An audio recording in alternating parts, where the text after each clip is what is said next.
this is Sasha B, and making video 2 on waking up your pelvic floor.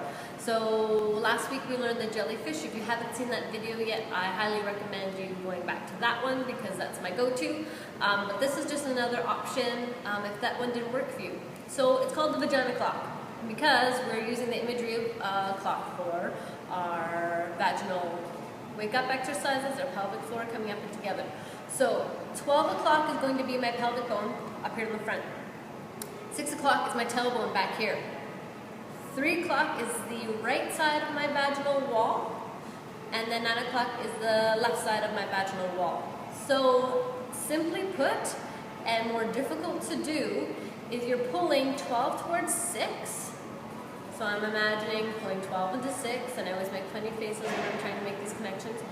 And then, while holding 12 and 6 close together, I'm pulling 3 and 9 together at the same time. Oh, my posture gets so good. So this is the sensation you should be having, is everything kind of pulling together.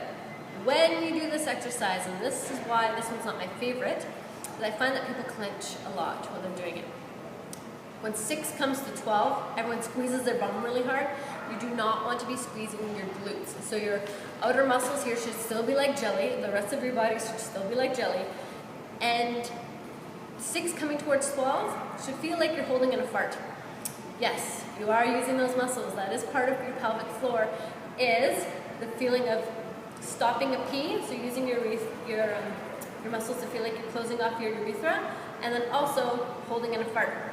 That connection. This is why videos are nice to learn this kind of stuff, so I don't have to say it all the time in class. And then 3 and 9 is that closing and coming together here in the midline. So when you're doing these exercises, at first, if you can just find a quick little connection, you did it, you did the contraction, hooray. Try to do 10 contractions. After you start being able to fire them off really quick and you can find that connection fast, look to hold it for a moment. So 2 to 3 seconds, hold that connection. After you're like, oh, I got this, I can hold a little bit longer, you're going to look to hold the contraction and breathe. A full deep breath using your diaphragm, pulling down, and exhale while holding that contraction. Way easier said than done. If you can do full diaphragm breaths and hold that contraction, yeah, super good. That's really, really good. I'm just going to show a few different positions on where you can try some of these pelvic floor exercises, because you might be at home trying to do these exercises and you're like, I can't find any connection. It is not working for me. And a lot of it can be where you're starting the exercise from. You can be in cross-legged here, and sometimes imagery works in one position and it doesn't work in another position. So try them all. See what works. Cross-legged might work for you. Yes? So I'm making sure I have a nice neutral spine. I'm pulling up. Here. Option 2. On your back, knees bent. Here. So I have my natural curvature of my spine, and I'm trying to find the connection of pulling in time here. Also, what can be really helpful is using a block that will activate your inner thighs, and for some women, this can really help them find the pelvic floor. Something about activation of the inner thighs can help them get into the pelvic floor. So try putting a pillow, a can of soup, something between your knees, and seeing if that might work for you. On all fours, knee here. Neutral spine. You do not want to be in a sway back position. You want to be here, nice neutral spine.